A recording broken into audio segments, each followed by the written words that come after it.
the one thing the doctor said to me that struck me, my girlfriend at the time was with me there, one thing that struck me, he was like, we don't see this until post-mortem.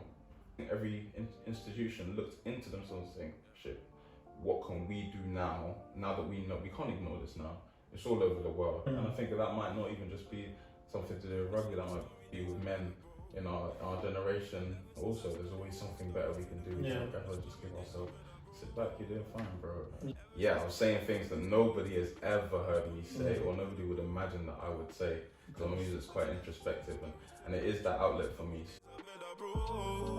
Yeah, since I started telling, a wise man once said that I should never let a hard time humble me. I heard it from a cousin that I'm buzzing like a bumblebee. But I actually have a creative idea or Try to do something different. You know what I mean? I'm all for it because, and I think it just comes from rugby. Like that's a very streamlined sport. Like, you're not meant to step out of line at all. So like. So you've learned being different from that as well. It's not even about being different. It's just about like. Just do what you want to do. I only started doing that when I released my first song. Okay. Until then, I was still shy. Like I don't want to show them my real personality because they might not like it. But music's allowed you to open up a bit. So now I'm an advocate for it. I'm just like, if you got anything you want to do, save this content, bro. Save this cloth. Man's talking now, innit? Guys, welcome to series 2 of W Talk. Today's guest is, like most people who I've had on the program so far, I don't really know them. I've just kind of met you at social gatherings, kept in touch through Instagram. I don't even know how we even followed each other originally, to be honest. Like a professional rugby player, he plays for the Wasps currently. You've been with them for a year now. Yeah, I've been with them. Yeah, this is my second season.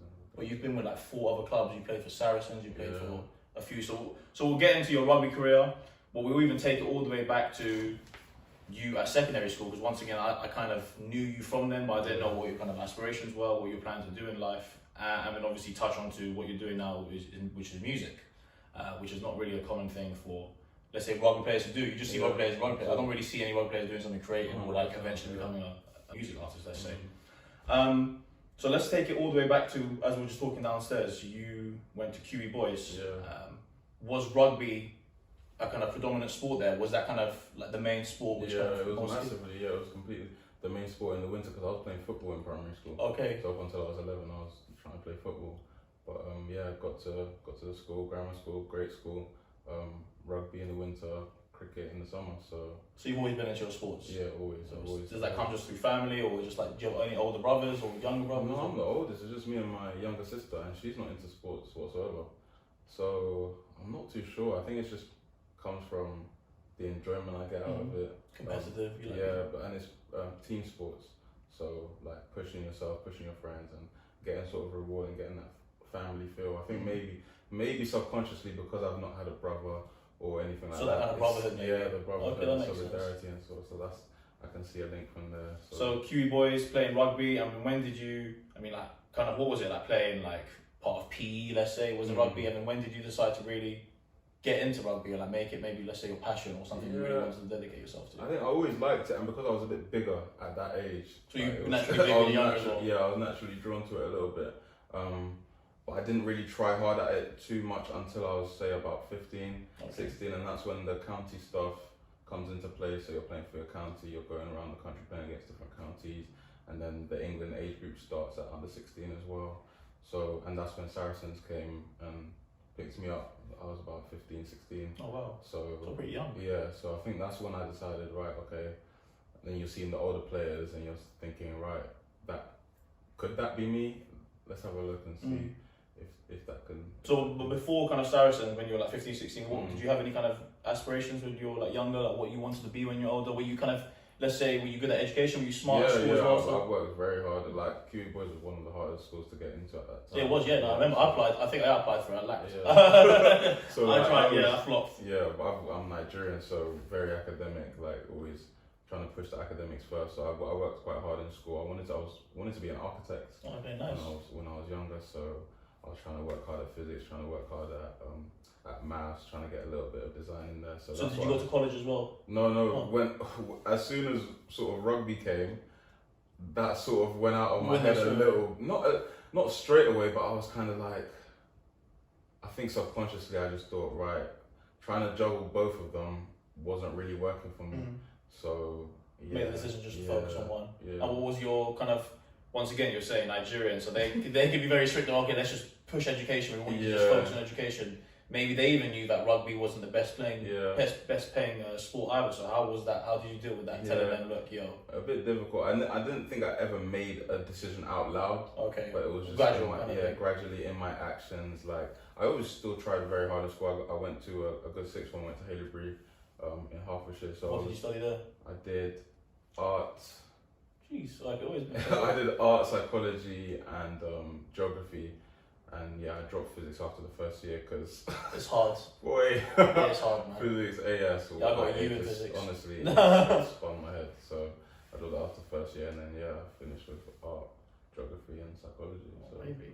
So then, have you got the support from your parents then? Since kind of, did they always kind of? Did they see that? Oh, look, you're pretty dedicated to this, and we're gonna be behind. Oh yeah, 100%. But the education's never gone. As in, my mum is still like, because I'm still studying, doing a part-time course, on an online uni. Okay. So it's always rugby for now, focus on that for now, but education is still massive for my mum, like key for my mum. Like, because I went to Loughborough at 18 to 20, so I tried. Did you go, so you went to a uni at Loughborough? Okay, and what did you choose to study? I studied sports science and management. And they're known for having the best kind of sports exactly. as well. So I was fortunate enough to be able to go there. They had a really top rugby scheme as well at the time. So you were able, at 18 years old, playing in the national leagues, you don't really get a chance to do that. So being able to do that and couple that up with studying as well, it was a massive opportunity for me. So that's why I started playing senior rugby there. So I've always been trying to do both at the same time because it's always important, and but eventually it will come to a time where one of them does. Of course, naturally, one of them will have to take priority, and for me that was rugby. Cool. So that's so you're 26 now. First started really getting into rugby 15, 16. You're saying it's almost a 10-year career. Let's say you played for loads of different teams. So, and did you finish university as well, Loughborough? No, you didn't finish. Are you still kind of? Is it ongoing? I'm still like transfer. I've had to chop and transfer credits over the past like. How does that work with student loans? How does that work? Like, because student loans fucked, man. I mean, I went to uni, I didn't even get a degree, and I've got like some 40 grand debt. Really? Yeah, I mean, it's like, complicated. Yeah, I'm still paying off my student, because at the moment I think it's done privately now. Okay. Because getting some help through the rugby clubs and rugby players association and stuff like that. But yeah, I still see the student loan deduction every month coming out of my paycheck. Yeah, man, it's disgusting. Like, I've got a letter. I mean, like, I'm pretty sure like a few months ago, the letter said 41 grand.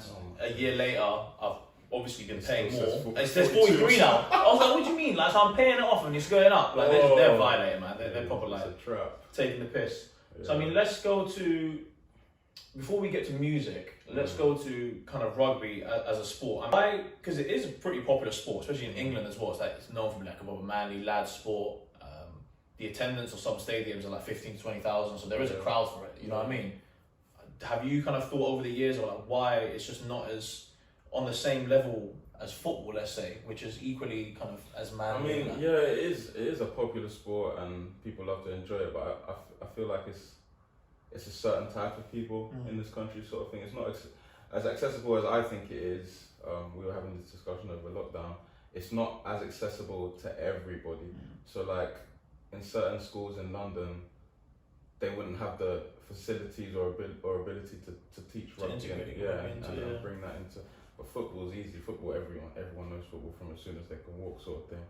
And I think it is popular, but it's got nowhere near the sort of financial benefits, revenue, even shirts sales alone, this at the other. It's got good investments, and it's got. I think it's growing. I think it's massively growing. Not even just here, across the world, other countries as well. It's definitely 100% growing. It's massive in France, growing in America, Japan, Japan, all those the contracts there are growing as well. But we'll see where it goes. Because as I was saying, I was looking at that Courtney Law, and then he mentioned that after he finishes rugby, he needs to go back to work. And like this guy's played. Does he play for England? So it's like this is like part of the national team. So I was thinking, it's a career, because I'm sure you guys are making enough money to kind of have a living, but it's clearly not as luxurious or compared to any of the other sports. And it seems like not a rich sport, but you look at like golf and rugby, I see them in kind of the same tier, innit? Like, the same sort of I mean, golf players make racks. at the moment, yeah. So then is that what's probably connected to you actually developing your music career now? Has it been not or more like just because you like music and you don't see much longevity in rugby, let's say? Or do you? I do. No, I think the music came from literally just liking music.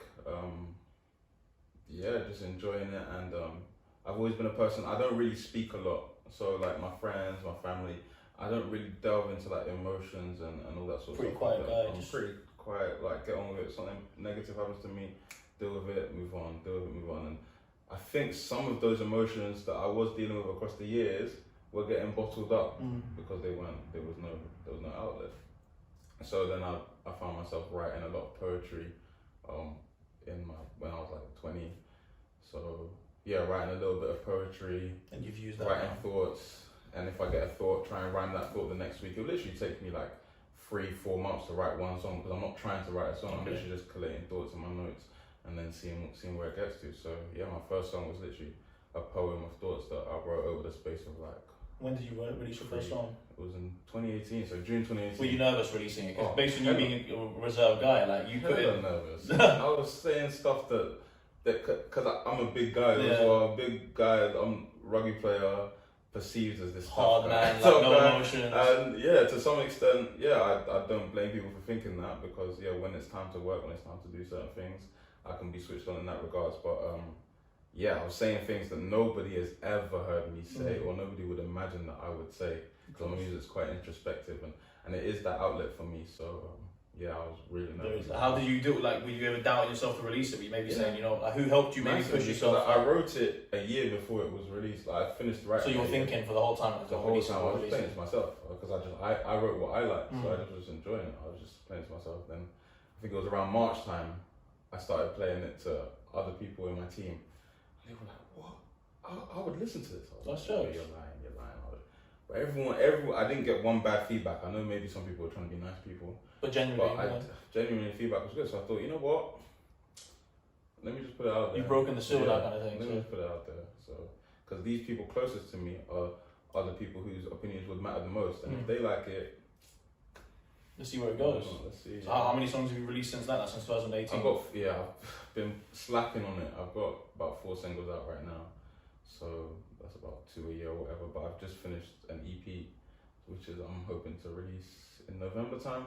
So I've got a single coming out on the 27th of October, and then that'll be the main single off the EP, and then I'll put an EP out and then start working more with that. Really. So is it pretty hard to maybe find the time, or are you just doing it as soon as you kind of wind down during rugby? Like, obviously rugby, you're a professional athlete. Do you know what I mean? I can imagine there's a lot of you're working like a footballer almost, you know what I mean? Like, it's just day in, day out training, there's not much time to really party or chill or unwind.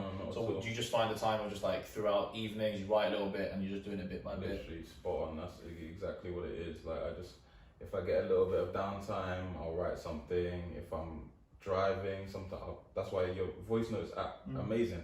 Sometimes I'll just be walking, I'll just be speaking to myself, and it's just about getting ideas. I never really have enough time to, like, say, some people will book out a studio for 10 hours and sitting there and churn out something. I can't really do that. I go training every day. So yours was just day by day. Yeah, day by day. Write 2 lines a day, and some songs come quicker than others. The deeper, more like introspective, more emotional ones take a bit longer, because I'm actually talking about me. So have you had any negative feedback? Let's say, have you had any negative vibes, or like people? I don't know. Like, have you read any comments maybe somewhere, or people like? People always say I don't think people will say directly, but people always say, "Oh, you should make a song like this." Okay. So they're like, "I like it, but I'd like to hear a song like this." I think that's indirectly saying this is a bit too boring for me. People want me to make some people are asking for like club bangers or like songs for the man them and stuff like that, but I'm just making what I make. I didn't start writing for anybody's approval. I didn't say, right, I need to make money, or right, I want to be famous, let me make music. I was literally just like, right, I'm thinking this. It was all for me. So I find getting your thoughts on paper. So I find it difficult when people are saying, and I suppose it's coming from a good place, because they enjoy my music and they just want to hear more that they can enjoy. But people are like, "Oh, this is nice," But I think you should do something like I think this. you should do something like this. So have you ever like kind of that's sat very and well visualised or get carried away in your thoughts and imagine yourself being like a proper music artist in the future? Have you ever kind of envisioned yourself being on stage maybe down the line? Oh, massively, all the time. I think, yeah, because I make music that I would like to listen to. So I said this to my friends. I would like to have an artist like me that I could listen to, and I'd buy their tickets, I'd buy their merch, I'd go and see them. So obviously, every time you're writing and every time you write something that you think is sick, you do envision that. I think it's important. Anything you are doing in your life, you should envision yourself being great at it and being one of the best at it. So every time I write a song, every song I write, I think is the best song in the world. And then I write another song and I look back a month and I was like, that song's trash. And then, this song's crazy. Do you ever show people your music like during the process as well to get their feedback? I try not to, because that can throw you off. That can throw you off, man. If you have the best song in your head and then you play it. Someone's like, oh. You know when you get the aux in the car, no one's bothering to it. Like, damn. So you just kind of avoid sharing it. I literally avoid until it's done. I show them the finished article. If you like it, you like it. If you don't, you don't. Yeah, it's a learning stage. It's a learning process, isn't it? You've been doing this for a few years. So you're going to be kind of changing and kind of adapting with the times as you go. So that's, I mean, we got pretty deep into music before we can get deep into rugby. I mean, like, you've done rugby for 10 years. Yeah. It's been a massive part of your life. What's kind of been like the biggest highlights? Let's say you've played for England under 18, under 20s. England under 18, under 20s. Won the Junior World Cup in New Zealand, which was pretty good. Yeah, it was pretty fun. Like, I'm still friends with a few of the boys from that team. Making my Premiership debut. I actually made my Premiership debut at Wembley Stadium. Oh man, literally down the road there. Saracens have a game. I think it's one big, whatever. I can't remember how it works, but every year they have a massive game. Was your Premiership debut for the Wasps? Yeah, no, for Saracens. Okay, cool. Okay. So yeah, that was at Wembley, sold out. 80 whatever thousand. 82 so, probably, I think. Yeah, so that was a pretty amazing day for me. Did your parents and your family come as well? Yeah, they were there. So yeah, it was an amazing day for me, especially that being my boyhood club and that sort of stuff. So that's one of the biggest highlights. Yeah, that's one of my biggest highlights. I think I find highlights in everything. In every season, I think I find highlights, because for me, rugby is massively about the people around you. You could be the best player in the world, but if you're playing for a team that doesn't value you, or a team that you don't feel comfortable in, you won't enjoy it. So I think at the moment I'm at a team where the enjoyment factor is just through the roof, and like feels like everyone's brothers, and I feel like family, right? Yeah, family. And we're coming to the business end of the season now, where we're second in the league. Okay, so, mad. Yeah, when does the season finish? 2 more games. Oh, mad. So okay, you win. Can you finish first? Yeah, there's playoffs. So top 4 at the end of the standings play a semi-final and final. So first plays 4th, second plays 3rd. Who's first? And then Exeter. Okay. Exeter have been leading. Do you know who's favourites? If you're looking for the bookies kind of there, are you guys favourites or are they favourites? It will probably be Exeter, because they've been 18 whatever points clear for a while. So how many points are you guys off them now? We can't catch them. Oh really? We can't catch them. Oh, but you said it's going to go to the playoffs then, yeah, so you have a chance of. Okay. Yeah, there's a semi-final, final, so anything can happen. You can come fourth and win it. Oh man. So we've got a nice roll of momentum now coming since about since the start of the year, really. Stuff started changing for us. We've got a nice bit of momentum, got some great results on our side, so it's feeling good, like, in our camp. So how was lockdown for you guys? Were they still, as you were saying earlier, they didn't make you train? It was like a holiday. Initially it was holiday, I wish. Initially it was a bit tough, because as I said, we were picking up this momentum, we were getting some nice wins, and then they all said, right, you can't leave your house, you can't train together. So yeah, the month of like March, April, nothing, no contact together. We spoke on WhatsApp or whatever, tried to do some skills, send your videos in of you throwing tennis balls against the wall and stuff like that. So we tried to like keep momentum going, but it was weird because the government were just like, okay, now we'll have another 2 weeks of lockdown. Okay, another 2. So there was no real ability to sort of plan when we're coming back. So it was just like at the start, trying to keep us motivated, trying to like sending us exercise plans and all that sort of stuff. It must be hard for them to try and motivate sports stars, honestly, while they're at home. When you physically can't get them to like run into that or do this or do that. Yeah, so and then it got to a point where they were just like, right, okay, we'll stop sending you guys and stuff. Let's just wait for the government announcement. I think it came about July, maybe early July. We were back in social distance, 4 or 5 people, which was still really, really weird. we're still having to like wear masks in the gym and not have more than. What did it feel like your first training session back? Did it feel like you're back home? Did it feel nice or? It felt nice in my mind, but not in my body. Because I don't like running, right? So yeah, I'm not a runner, so I couldn't do these road runs. Oh gosh. Around the. I need the physical aspect, the physical side of rugby, and that's hard to sort of replicate by yourself. So I kind of slacked a little bit over the lockdown bit. I came back a little bit heavy, out of shape. So yeah, because there was an article I saw as well where you were 143 kg. oh yeah, I was. You were like I think the Telegraph said it was you were the heaviest Premiership player of all time. Yeah, I was at one point. Boy, you're 120 kg now, aren't you? No, I'm like 130, 133 or something like that. But you're way more shredded now than before, innit? Like, my body composition. did you have to, or because? I mean, is it because it went in the headlines? You feel like, oh shit, I need to shred now, or did you want to cut yourself, or? Like, I feel like it was just dead weight. Like I was completely. You didn't need it. Completely out of shape. Like couldn't last a half of rugby. Well, I could last half of rugby, but about whether my impact would be, whether I'd be a benefit to the team or just in the team.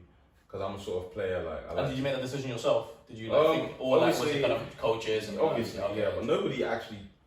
Because I was still getting picked and played at 143, so nobody said this is bad, like don't do it. They said ideally we'd like you to weigh less, but it's not the end of the world sort of thing. But so yeah, I think I worked closely with a couple of the trainers at Worcester, and I was just like, right, I said to myself, obviously, I need to get this down. It's not helping me, it's not helping my appearance, it's not helping my health, it's not helping my contributions to the game. So yeah. Shredded it. So I tried my best. I've been fluctuating up and down. But like you look like in sick shape now. Like before, I remember you were big. Like you're a big guy. But then I was seeing pictures of like you in the Wasps. I was like, you're like the Rock now. Like but yeah, I mean like you look good, shredded and kind of like healthy, bulky now, which makes you probably easier on your feet as well. Probably lighter on your feet as well. And you're saying you naturally weren't really a running kind of guy, so it probably helped that a little bit. Yeah, as well. my sort of game is like a power game. Like how much can you deadlift? I don't really deadlift. Squat. I think I use that trap bar deadlift. The one at the sides. Yeah. Okay, how much you deadlift quite a bit on that, like 240, 250. And you weigh 130. Yeah. But I like bench. Bench is my How much thing. can you bench? I'm benching like 230. Woo! And how many reps? Not for one. For one. But yeah, that's my thing. I love benching. Jeez, 230. Yeah, I think it just subconsciously came from right. If I want to do something athletic, I'll never beat these guys in the fitness test. Let me find something which I'll be really good at, and no one else will beat me at. So yeah, I think when I was younger, especially at Loughborough, the gym facilities there are crazy. Crazy. So I was in the gym 2 days a week. I mean, 2 times a day. And how much are you eating as well these times? So it varies on a hard working day. You're probably getting through about 5,000, 6,000 calories, spread over about 3 big meals, couple snacks. And yeah. And what's your favourite meal? I think I saw in an interview it was chicken wings. You said that's right. I love chicken. Any type of chicken wings, whether they're baked, fried. Yeah, I mean I love chicken wings. But at the moment, I'm loving Italian at the moment. I swear. So yeah, I'm loving spaghettis and pasta. I'm loving a good pizza, good pasta. Do you ever? I mean, do rugby players really have cheat meals? Oh yeah. Do you? Yeah, you have cheat meal? All the time. What's your cheat? What's your biggest cheat meal? All the time. I think a dirty burger. Yeah. Five Guys kind of burger, or even dirty like, than that. Have you been to meat liquor before? No, I haven't. No. Their wings slap as well. So their burger slap and their wings slap. Shake Shack, I like Shake Shack. Yeah, Shake Shack's nice. Shake Shack's not as dirty though. It's not as cheesy and like. Yeah. It's a bit like there's lettuce and tomatoes, a bit neat. Like, do you know what I mean? I'm thinking like dirty, whereas in the foil and they give you kitchen roll to eat it. I love those ones. I need to find the good ones. Go to Meat Liquor, man. Really? Definitely go to Meat Liquor. You'll like it because if you like wings as well. One time I went like into shake. Oh, good. What's your warm milkshake you go for? If there's Oreo on it, I'll get Oreo, Biscoff, all those types of I'm things. a peanut butter and coconut guy, man. Coconut. Boy, do you like Bounty? Yeah, I love Bounty. Okay, like Bounty is better stick, man. Everyone cusses Bounty on social media. Yeah, Bounty and peanut butter slaps. Really? Together in bro, yeah, give it a try. Do you like peanut butter? Yeah. Okay, yeah, but I like peanut butter in it. So, but no, yeah, it slaps definitely that one. Definitely try that, but definitely go to Meat Liquor as well, man. You'll love their day. But I remember I went in 2016, and while you're queuing up, that one time the queue was like 2 hours. What? And we wanted to wait because it was the first time. But I don't think it's 2 hours now. But while we're queuing, they brought food out for us. Then they bring like try. onion rings and like different dips. Nice, what a nice touch. Yeah, trust. So that was pretty wavy. But I think there's one in Oxford Street behind Debenhams, and there's another one in Covent Garden. Lovely. Well, yeah, cool. So rugby career. What have you learned the most about yourself? You've obviously touched on it being a team sport. Oh, what a goal! About being a team sport, and you kind of like that aspect of it as well. What have you learned the most about yourself? What kind of adversity have you faced? Have you kind of I've faced hella adversity. Like as we've spoken about, I've left teams. Like I've been at about 4 different teams, but none of that was okay. Maybe it was a bit to do with my own choice, but some of that is out of my hands. But then it's about dealing with if you get a setback like that, it's about not letting it affect you in however best way you can. Because if a season finishes in like April, May, and you're not at that team, you've got to start again in July somewhere else with a fresh mind. You've got to hit the ground running. No time for sitting there. There's no time to sit about, twiddle your thumbs and feel sorry for yourself. So, yeah, I think I've sort of learned that I'm a little bit more resilient than I thought, or that I'd like to give myself props about. Because I had a massive health scare when I left Worcester, so I had blood clots in my lungs. Oh man! So I have blood clots in my lungs. How many years ago was this? This was just before going to Wasps, so this was about, I want to say 2 years ago now. Wow. So I have blood clots in 80% of my lungs are clotted up, whole right leg clotted up. I only found out, I had a cough and I couldn't breathe and I couldn't finish fitness test, but I said I wasn't a runner anyway. So you're thinking, oh yeah, I'm unfit. I was 140 whatever kilos, so I thought, I'm just unfit right now. But I went to the hospital, they did a scan, they said, bro, they literally chucked me in the wheelchair straight away. They said, you could have not woken up any of these days, like you could walk to the toilet and collapse right now.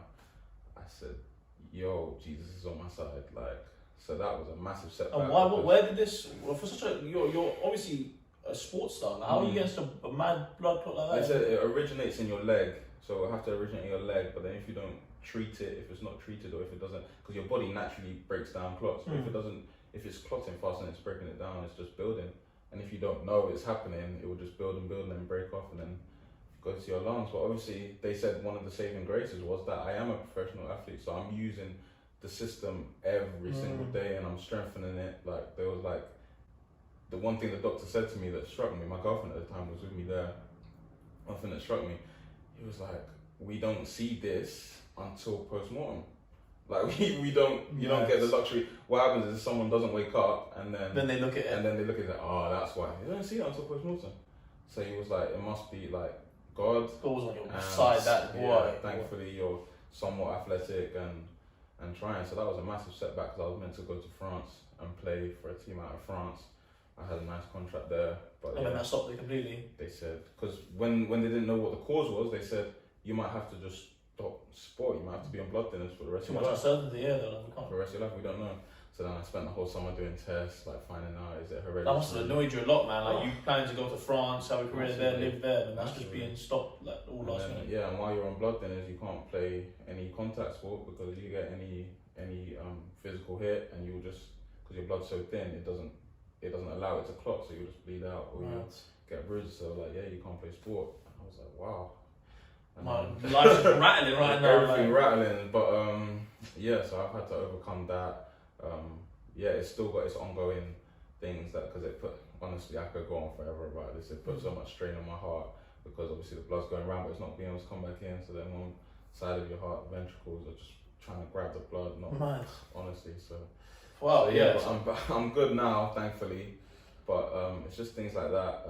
That's taking a lot of mental strength to get over that, because you can start doubting yourself like, well, maybe my body's not fit for rugby now. Maybe I can just stop. Maybe I should stop. But you push through. At least not getting the French contract as well. That could have annoyed you and put you down as well. But like, you know what? I don't really want to do this anymore. It's 2 years later, you're playing for Wasps now. Seconds. Yeah, and I like Wasps are helpful with everything to do with my career. Like I feel like I'm at a place where I can just work hard, but I don't spend a lot of time to just sit down and reflect on my career so far and on potentially my strengths as a person and my transferable strengths out into the wider world.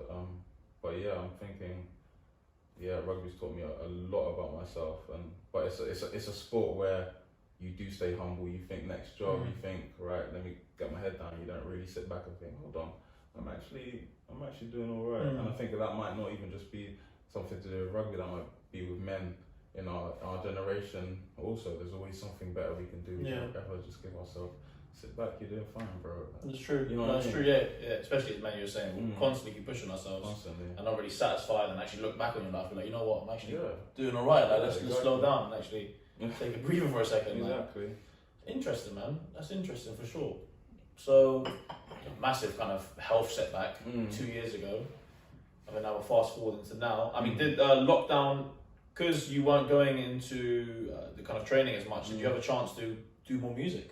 You had a lot more time to Yeah, kind I had of, a lot more and time is that what to- helped you be able to release the EP now? Massively, yeah. So I was writing a little bit in lockdown, and every time I release something, people are like, "Oh, we need more, we need more." And I'm like, "Guys, chill out. This isn't even. I'm a rugby player, guys. I've got training at 7 a.m. tomorrow. Like, I can't be thinking about writing." But yeah, I had a lot of time to reflect, write by myself, and then I actually got put in touch with this producer. His name's Leo. He went to school with one of my close rugby friends. And he said, "Yo, my friend, he did a master's in Abbey Road. He knows music. He loves music. He makes beats." And he reached out to you? Yeah, he makes beats, and he doesn't put them out. He just makes beats for fun. He sent me a beat pack. I said, "Yo, I'm jumping on something. let's work." So then, yeah, once lockdown started easing and you were allowed one person in your house, I went to his house. He has a little mic set up. We started writing, making some more music, and really working on my pen a little bit, because I said I got 4 songs out. Those are the only 4 songs I've ever written. So I don't write music and have a backlog. I just write something and release it. And that might be like once every 6 months. So I started working on my pen, working on writing techniques, working on like melodies and all that stuff, and trying to push myself there musically. So yeah, so Leo's been a massive help. And we've been working together since, through lockdown, just trying to... What was your first studio session with him? Were you shy? Yeah. Once again.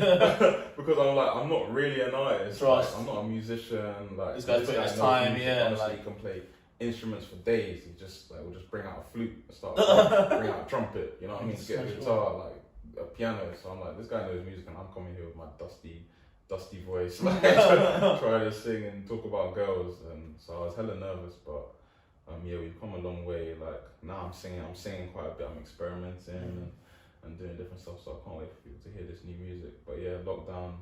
Soon come, you'll be doing some concerts as well. Oh, bro, I'm trying. I want to. Yeah, next So year. you're saying 2021. you just touched on that a lot of your music on girls.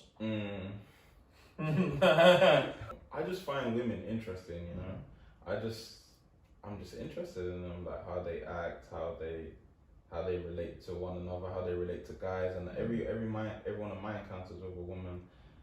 I don't know. I'm quite a deep person. I don't know if you're into star signs or whatever. But I'm a Pisces. Okay. So naturally, I'm very deep, emotional. So you look into things. I'm pretty like, if I'm in something, I'm in it, and I'm actually trying to like pick this apart and actually find the root of someone. Because some people don't actually like themselves, you know. And then I'm trying to find, I'm trying to find out why. I'm just trying to say, look, you got loads of things. And you study psychology at uni as well? At A-levels. A-level, yeah. So I'm just into people, because like, I don't know how it is, but I'm into people and interpersonal relationships and sort of stuff. And I find that I learn so much after every girl I meet. I learn so much, and they affect me like a lot. Like I can reflect on everything. I can not in it. I'm not always the best because of my communication. It's like, I bottle everything up. So in relationships, I'm not always the best, but afterwards, I can reflect like hell, and I'm like, ooh, and I can, Interesting. Yeah. So people just amaze me, mainly, well, guys too. But I think for music, every time a beat comes on that hits a certain note, I'm always thinking of I could relate that to a certain encounter sort of thing. Maybe. That's cool. Where do you think that kind of maybe, how do we word it, that maybe intellect or that kind of passion for the women's all kind of thinking? Women trust. I mean, for women. how do I word it? Like, you're being intrigued or your understanding of women. Do you think do you have a good relationship with your mother? Like, Yeah, good relationships with my I saw one of your pictures, like, oh yeah, if my wife don't look like this at 53, I don't want to hear about her, something like that. Yeah, it's true. You know, I'm real close. My dad actually passed away when I was like 2 years old. Oh wow. So yeah, it's actually the anniversary this weekend. So, and there's not been another man in my house, as in it's literally me, my mum, my sister. My cousin came over from Nigeria when she was 16 just to help us out around the house, this, that, the other. But it's literally just been us. So I've been in a house full of women my whole life. You had to be kind of the man of the house as well, yeah, you had to, yeah. From a young age. even though I didn't want to sort of admit that because it's a lot of pressure to put on yourself. I just see it as it's just life. It's just normal. It's just normal. It's just life. I don't want to really like overthink it. So yeah, I grew up with just me and women in my household. So I don't know whether subconsciously. Definitely, yeah. That must do, because yeah, my mum is she's my rock. Like my mum, and everything. It's funny though, because now that I get older, and because before it's still your mum and then you're here, but as I get older, it's kind of like I can teach her some things, and you know what I mean, and she can sit down and listen to me and ask me for advice on some things. So I'm starting to see aspects of her that I just see. You forget your mum when your mum's that big in your life. You forget that your mum is just a female also. So I see her as this superhero. But when you get older, they're also human. They're human as well. Human. She's a female. Like the same way that one girl might just not speak to me or not tell me what she wants to do for the weekend. That's the same way my mum would be like not tell me or not talk to me if the bins aren't brought in, this, that, the other. But it's the same.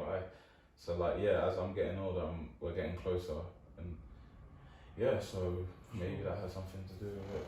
Interesting, man. Man in the house. Apparently, yeah. That's jokes. Another thing I thought about rugby as well. I personally see growing up as a white man's sport. Let's put it that way. Like that's just straight off the facts. That's not sugarcoating it. Like how I see golf as a white man's sport. I see rugby as a white man's sport. Polo. I mean, how has it been for yourself as a black guy kind of doing it for 10 years? Like even when you were 15, 16, were you kind of the only black guy at QE Boys doing it? Was it pretty diverse back then? Has it been less diverse as you progress in your career? Yeah, I think rugby is sort of inherently an upper class sport, sort of because it's only in certain schools, private schools, really good grammar schools sort of thing. So I think that's kind of where it stems from in this sort of day and age. Like, it's not the fact that black people don't like rugby, it's the fact that black people aren't exposed to that much rugby, so sort of thing. So I think the issue is literally just with the exposure of the sport, because if the sport just stays in where it is, it's not going to be able to change. It's not going to be able to change. So I think it needs to be able to reach all the schools, reach all the secondary schools. Obviously, it needs the resources to do that, but I don't see that changing, and the only way we can change it and get more representation and more kids need to be able to see someone on the screen that looks like them and say, in order for them to say, yo, I want to be like that. There's very few. Like even me from the outside looking in, you look in at rugby, I can't think of any. In top flight rugby, Johnny Wilkinson's the only person I think of. Like, I mean, that's a very amateur kind of. Yeah, no, that guy's like, yeah, that's a bang. But yeah, go on, yeah. Yeah.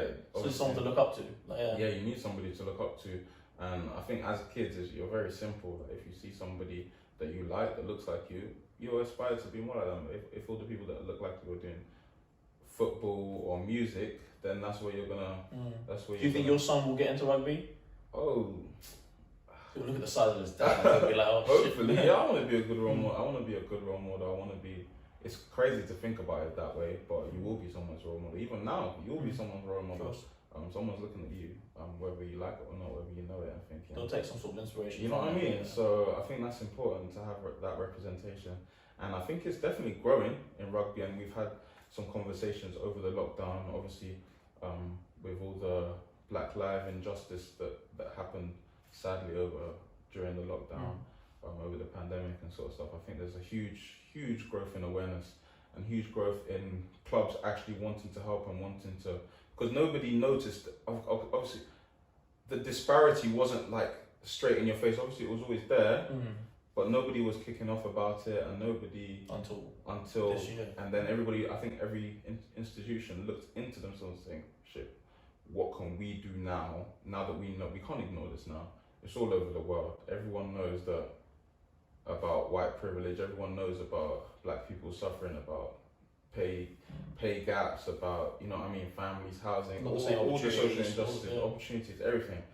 Let's do something about it now. And I think the response from rugby, from my club, massively. You've seen it? Oh, massively, and I've been so proud. How many kind of non-white players are there in your team? There's a few. I think Wasps have the most out of every club. I think there's literally about 6 or 7, and that's out of a squad of 45 or something. But that's huge for a rugby squad. Rugby squads we probably have 2 or 3 black people on average.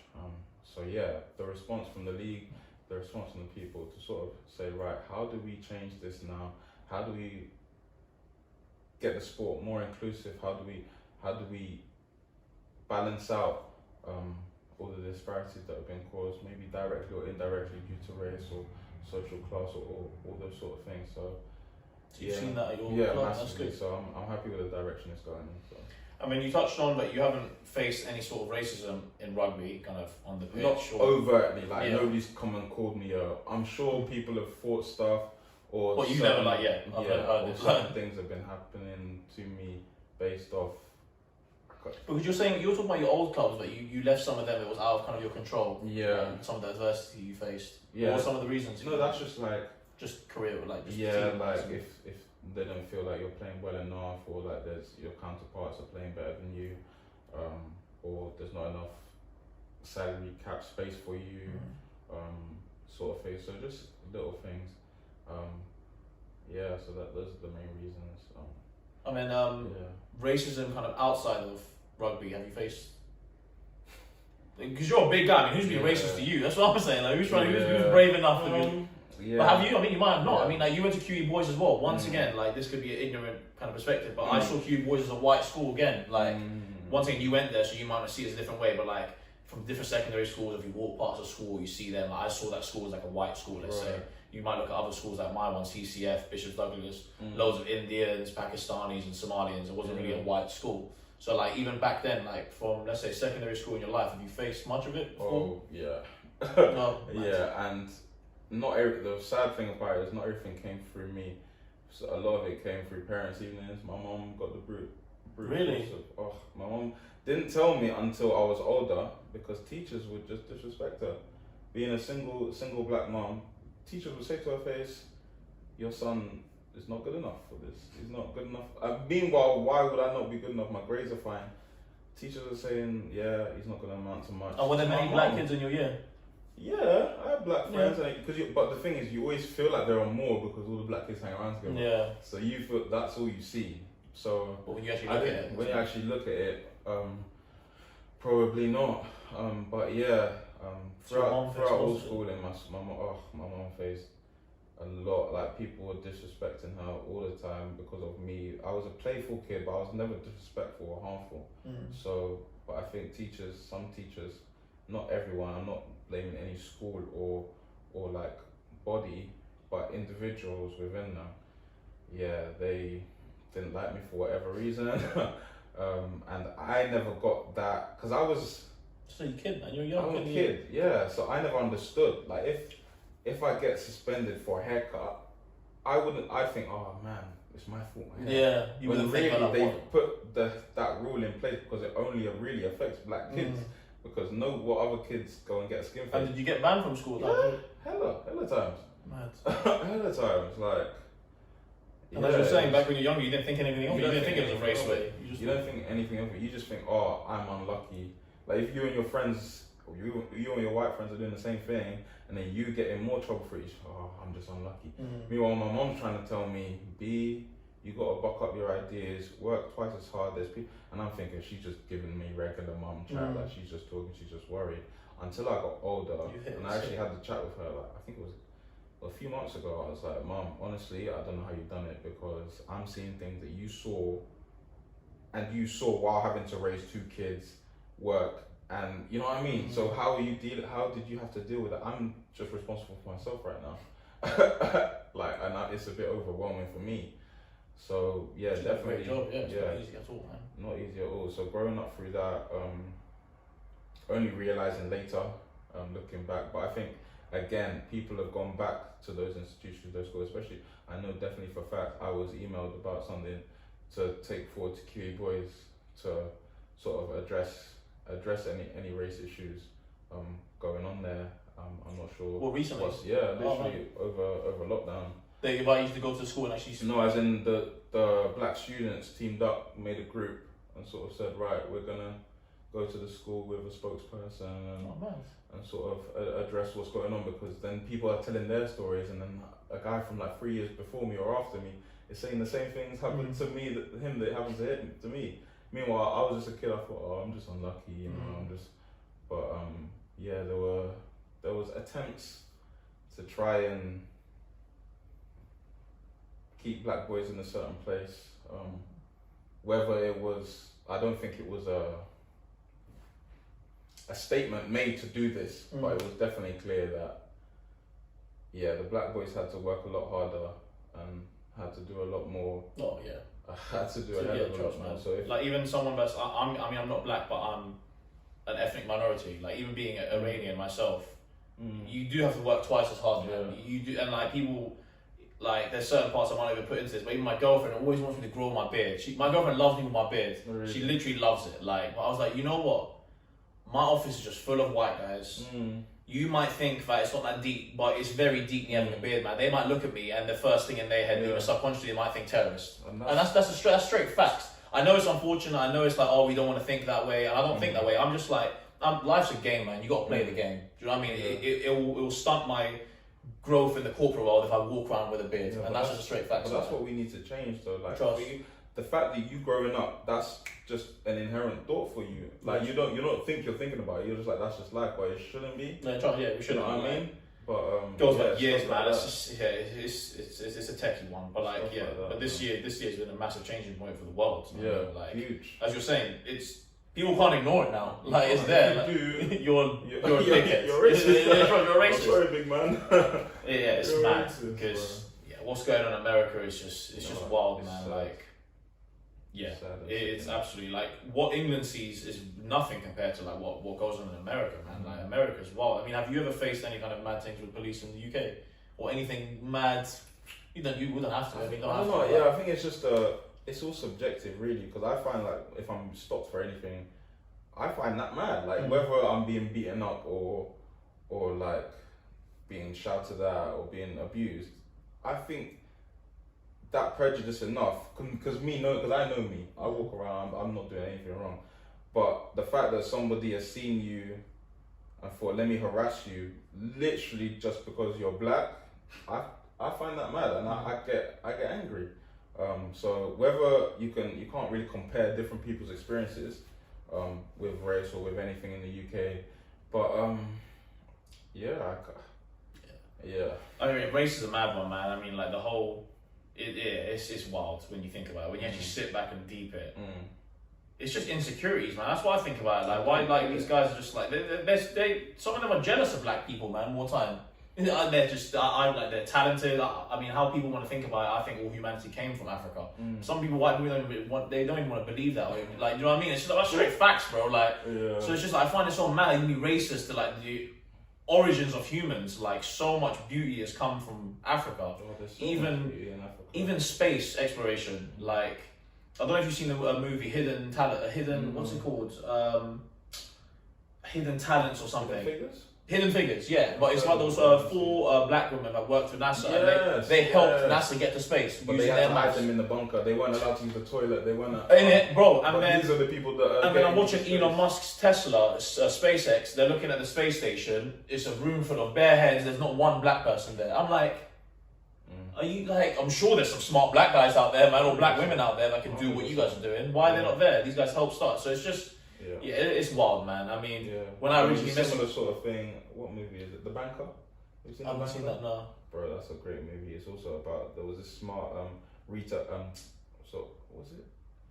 real estate investor. He was black though, but he knew everything. He knew how to flip. He wanted to build his own banks, so he knew how to flip properties, this, that, the other.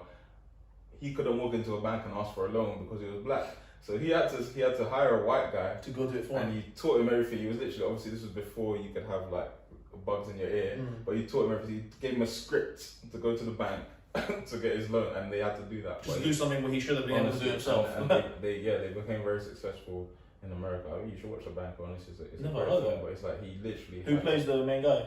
Oh, I don't know. You'll know when you see him though. But yeah, he literally had to teach a script. So they can get their loans, just so literally you can legitimate, because he had the money, he had the nous, he knew what he was doing.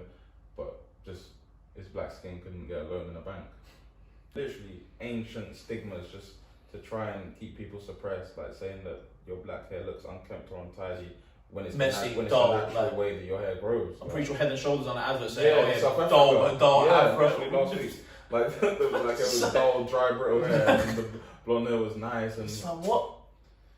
Yeah. Apparently, even blue eyes and blonde hair is a mutation. It's a genetic mutation. That's how people have blue eyes. So the original colour of what human eyes are brown. Anything after that's a genetic mutation. So more time you guys have mutated, you X-Men flex, man. Like, coming out on some dull hair thing. So, well, this, I mean, that one can get heated, can get angry. I mean, I've spoken to people, and it's mad because I've heard the closest people around me talk about black people, and they forget that I've got a black girlfriend, I've got black sisters, and they sometimes feel comfortable talking their mind around me. And I find it mad because you just see people's true colours. Like, even like they wouldn't speak like that in front of a black person because I'm not black. I've been interested about, like, what do people say about me in the room that I'm not in? You know what I mean? I'm scared. I'm scared. Yeah, it could be anything. But as you said, by the sounds of what you're saying, you don't think about those stuff, man. You just carry on working hard and focus on yourself and focus on the things you can control, which is your hard work and you kind of. Yeah, there's not enough time to focus on those negative. Control what you can control, and then that's what. The rest is just like the background noise, man. Because Yeah. like obviously when I originally reached out to you to this, you were like, there's certain topics you didn't really want to get into. And what was one of the maybe kind of race and kind of like social media? Well, I just feel like race is such a sensitive topic, and there's people out there that speak about it so well and that can articulate themselves with all the facts and the numbers about why they're in all these injustices. I'll let them speak about it. Yeah, all I have is my experience and my opinions, and then so I'm a bit wary about being like whether a I face say for it, or whether I say something wrong, or whether I don't say enough, because I would hate to be put onto something about race and then go away and think, shit, I should have added that, because I wouldn't be able to do it enough justice. Obviously, I'm a black man in the UK, grew up in London, now obviously playing rugby in Coventry. I have my experiences and I have more than enough experience to know and all that sort of stuff, but I'd hate, those people on Twitter that will just pick you out for any little thing. Like, oh, what about this? What about that? And you're like, bro, I don't have all the answers, right? So go relax, out, man. Like, yeah, so that's one thing. Social media is a mad one as well. Like, I used to be wild on social media, man. Like, bro, did we follow each other? Yeah, that's how we really knew each other, bro. So yeah, that's how we met each other then, or we kind of knew each other. Bro, I was looking at my old tweets, and I'll take this out, because man that will look at it, but I was wild, man. I tweeted over 100,000 times. Bro, yeah. I was a troll, like, I was tweeting bare, like, yeah, man, it's wild. But like, if someone, the unfortunate thing about society right now, people will look at the past and they'll bring that out and then they'll summarize you now. Like, when I look back on it, I was a little youth, just a gas little youth that just loved typing, just a little keyboard warrior. When I look back at it, it's cringe, but that doesn't define me now. That's almost 10 years away. I'm so much more educated. If you're still the same person you were 10 years ago, there's something's gone wrong. Trust. You're literally meant to change. You're meant to change. No cap, man. So all this cancel culture, cancel culture that they brought in social media, say, oh, you said this in 2012. So we're gonna cancel you now. Like, what? Bro, like, my life's changed, I've grown. Whether you want to believe it or not, that's your issue, but it shouldn't affect me today. Like, because if you were the same person that you were in 2012, there is a serious problem. Nobody's the same. Nobody's the same. Yeah, it's a techie one, man. I mean, that's a whole nother. That's just that frustrates me as well, because I see people getting cancelled just little stuff, like maybe like back in the day, in our era, like I think I'm blessed and fortunate we got to grow up before the snowflake industry, let's say, because everything is just sensitive now, man. You can't say anything. It's just boring, man. Like, I get it, there's sensitive and there's real topics, but back in the day, like, imagine even when in secondary school, I went to a boys' school, it's just very laddie, like, oh, hey, don't do that, that's gay, man. Do you know what I mean? But if you say that now, they'll be like, oh, what, you against gay people? It's like, bro, I'm not using that terminology, and that's not our fault that we're using it. Like, we wouldn't say it now. Trust. But because obviously I understand it now, but if you were to go into a school in like 2005 and stuff like that, that would be flying. Even on the shows, look at Little Britain, look at, you know what I mean? That's the sort of banter that was flying. Have you seen Eddie Murphy Delirious before? No, I haven't. Bro, you watch that, man. Bro, it's mad. If he got... I said it on... I spoke about episode 1 with my mate, because I love that. It's funny. I mean, he talks about stuff. He talks about Stevie Wonder being blind. He takes the piss out of him being blind. He takes the piss out of kind of homosexuals. But the way he does it is pretty vulgar. And like, if he was to say that now, he'll be dead. Bro. And like... And it's good, though, that society has come to understand that what is and what isn't offensive. Everybody has a voice. So everybody has a voice to say, right, we're not happy with this, we are happy with this. Because I think that's why stuff is changing for everybody. For black people, equality for genders, equality for any sexuality sort of stuff. So I think everybody's getting a voice. So it's good. But yeah. I think too many people have voices now. Social media is giving everyone a voice. Yeah. And people, as you were saying, like, it's taken... So it dilutes what is actually important and what needs to change. It's taken intellect from you to say that I don't want to talk about race, because I know there's people out... You can talk about race, but there's people out there that are pretty knowledgeable on this, man. I'll let them talk about it. But nowadays, every Tom, Dick and Harry thinks they're an expert on every topic you talk about. And it's just like, bro, like... Yeah, you gotta try and filter them out, like, just in your mind and just focus on yourself and just work hard, man. Like, yeah, there's not a lot of people that are actually worth your time. No cap. Yeah. I notice myself sometimes getting invested in just conversations of pointless stuff, even football arguments or anything. Oh just my group chat. People are falling out. Over well, I can imagine falling out with people and I get heated about it. People are falling out over Man United when they're nowhere near the club. You're a fan, bro. Trust. How are you talking about Sancho?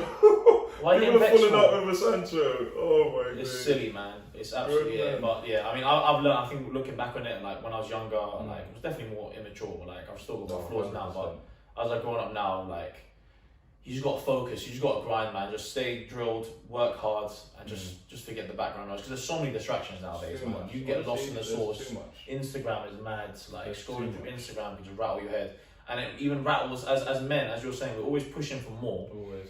And social media always. You see different levels of success, and you compare yourself to them. You're like, oh my god, this guy's a billionaire at 26. Am I a bum now? Yeah. But I'm 26 and I'm not a billionaire. When more time you realise that, first of all, a lot of them might not even be billionaires. It's fake. A lot of these Instagram guys, and most people, it takes years to become successful and wealthy, man. Yeah. And I you think never know someone's backstory. 100%, man. When you use social media, you attempt to sort of figure out their backstory. You know, seconds. Like, you know what I mean. And when we were growing up.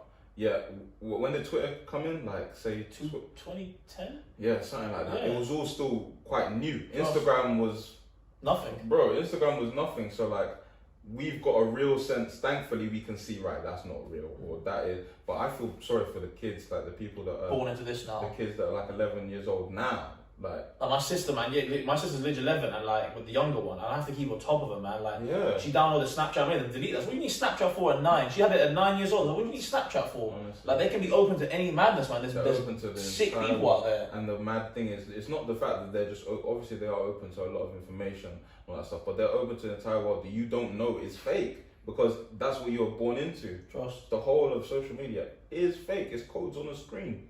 You know what I mean? But if that's what you're growing up to, that is your life. That's all they know. So yeah, I feel sad for those guys. Yeah, so raising a child in this day and age is hard, man. Like, I think we just about got in before. I love being born in my year, man. Like 1993, you were born in 94. Yeah, so like 93, 94, 95, I think. Yeah. Oh, I'm very fortunate. I'm happy to have experienced the secondary school times, the banter. Yeah. And then see technology, and then technology came, and then grow even more when we were growing up, rather than just being dumped straight into this madness of a world. How we can wrap it up? I mean, so we've gone from how you ever got into rugby, from kind of QE boys, your 10-year career, which you're obviously still doing, your passion for music over the last few years. Where do you see you're 26 now? Yeah. Where do you see yourself in the next kind of, let's give a benchmark of 30, let's say go 5 years, 31. Where do you see yourself? Do you set those kind of benchmarks, or what do you set yourself? Oh, every day I want to get better, or how do you aim to get better as a person? Because you seem pretty, you like to self-improve, and you reflect, and you look at things deeply, and I'm sure you look at yourself deeply as well. So where do you kind of? I'm not sure. Yeah, it's one of those things where you got to get a balance. So you do have to have aspirations and goals. If somebody doesn't have it, they're sort of, you don't know which direction you're going, and you're a bit clueless. But at the same time, you have to focus on every day as it comes, you know what I mean? Because if you focus on that goal and then you have a setback, then what do you do? Oh, I can't get it then, so now I'm a failure. False. So did the injury in 2018, the lung thing, help you teach you that? Oh, massively. Anything can happen at any second. So it's great to have goals, great to have aspirations. Everybody should want to be the best at anything they're doing. Anybody should want the best for themselves. But it's important to say, right, it's important to think process over outcome. So like, got to think about how do I get there, and along the way they will have milestones, and allow yourself to have small victories along the way. You know what I mean? Because if, say, take the Premier League for example, take any team, say Everton, if everybody in the Premier League wants to win the league. If they say that's my aspiration, you'll be sad for 30 years because you can't win for 30 years. So you've got to have your own little wins. You know what I mean? So I think focusing day by day. Rugby's a huge focus for me. I think I'm 26, but for my position, I think I'm just coming into where I'm performing. So I want to be able to continue that and show what I can do. Obviously, improve every small little aspect of my game and like become a solid name for the club I'm at the moment.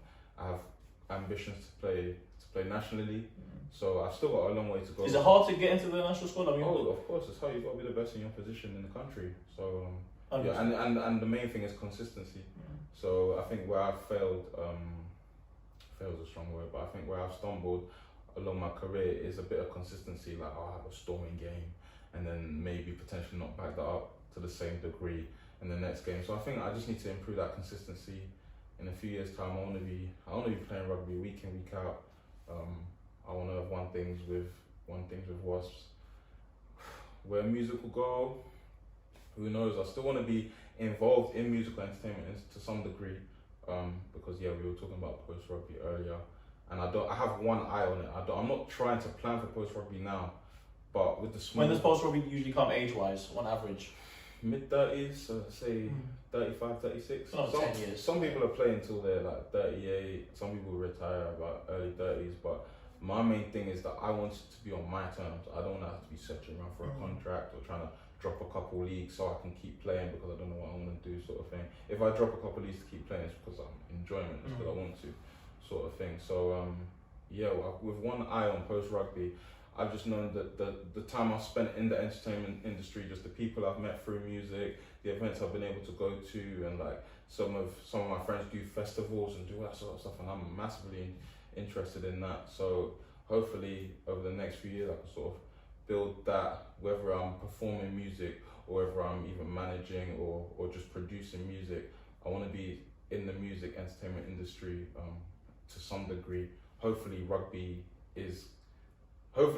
makes me too busy to do that. I want to succeed massively in rugby. So hopefully by that time, it's a whole different conversation. But if I have an rough idea with one eye on it, I want to be smashing rugby, be a consistent name and figure for my club, and then. So pretty team focused, just focusing on rugby. I mean, the music's on the side. I mean, you've got a passion for that, but your main thing is rugby. Massively, like it's been my passion since I was younger. So a massive part of your life. It's the majority of your life. So it's hard to really be like, you know what I want. And I did know it, but until I couldn't play, until the doctor said, "Boy, you can't play," that's when I was like, "Yo, I love this sport." Like, you know what I mean?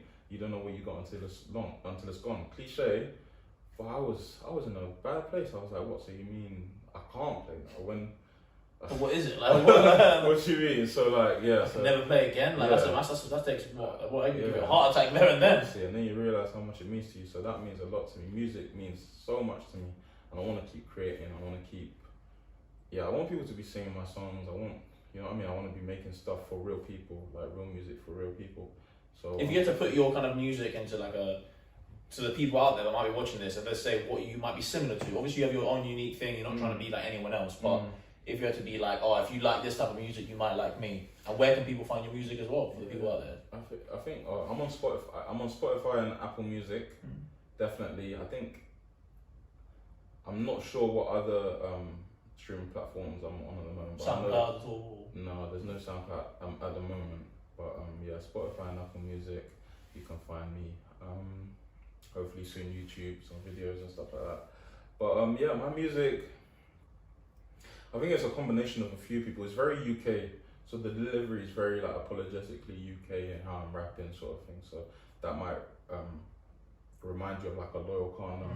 I find him so amazing. Like honestly, I find his music, his delivery, his consistency, so great. But but then I also have the R&B type to it, and the subject matter might be more similar to sort of say like a Ryan Trey, like all these R&B singers. Basically, they don't even sing their heart out. That's what I try and do because I love the vulnerability.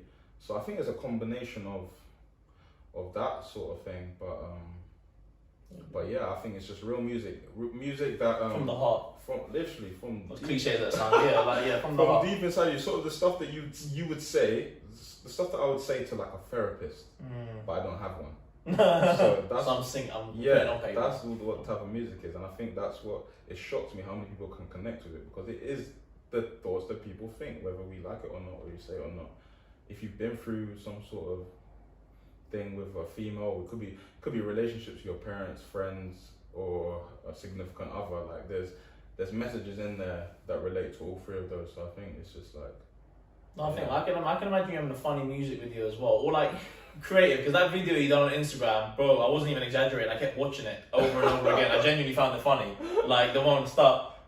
Yeah, like when you like they push you. That was actually funny, and like, and for you to say that you are a pretty shy and reserved guy, like to do that, do you know what I mean? That's like, so it's just like. I think people forget, like they see all the rugby posts, and loads of the people on my Instagram don't know me. They don't know me. So, I didn't know you. You know what I mean? You know what I mean? I didn't even know you. Like I am literally the silliest. Like I'm not like I can be silly, not serious. Like I love to have a laugh, but if you just see the rugby post, or you just see me from across the road, you think, oh, like who's this guy? He's too serious. But yeah, I like to have a laugh, so hopefully I can sort of bring that out in whichever way through social media or entertainment or whatever. But yeah, I'd like to have an opportunity to show that side of me. That's why I like doing things like this, because I'm sure even my closest friends, they've never heard me speak like this. So it is there. I just don't come out screaming, "Hey guys!" on my social media. Hey guys, like, you know what I mean? Those people. They're good at what they do what they do, but I can't be like broadcasting my life to the world without anybody asking. Like, hey guys, I'm just here today, eating this for breakfast, just like, you know what I mean? My friends know me, we have our jokes together, and if you sit down with me, I'm sure it'll be a bit insightful. But yeah, hopefully my personality can come through a little bit. It's not a priority of mine right now, but yeah, whenever I get a chance to have a little bit of fun. I like being a fun guy. Perfect. Well, yeah, thank you again for coming down. Thank you for willing to come down. As I said, like, we don't even know each other mad like that. We've known each other, probably met each other twice, 3 times, know each other through social media. So I appreciate your time and you actually wanting to come down, explain your story. Anytime. It's been great. And then we'll hopefully see you on YouTube soon and doing shows at festivals. As you mentioned as well, that's something that's what people usually start when they go to festivals and perform there. Start gigging and stuff. And before you know it, you kind of build your career, and we'll look back in 5 to 10 years' time, if we're still in touch, and have a part 2 maybe. Why not? We'll see. But yeah, thanks again for coming down, bro.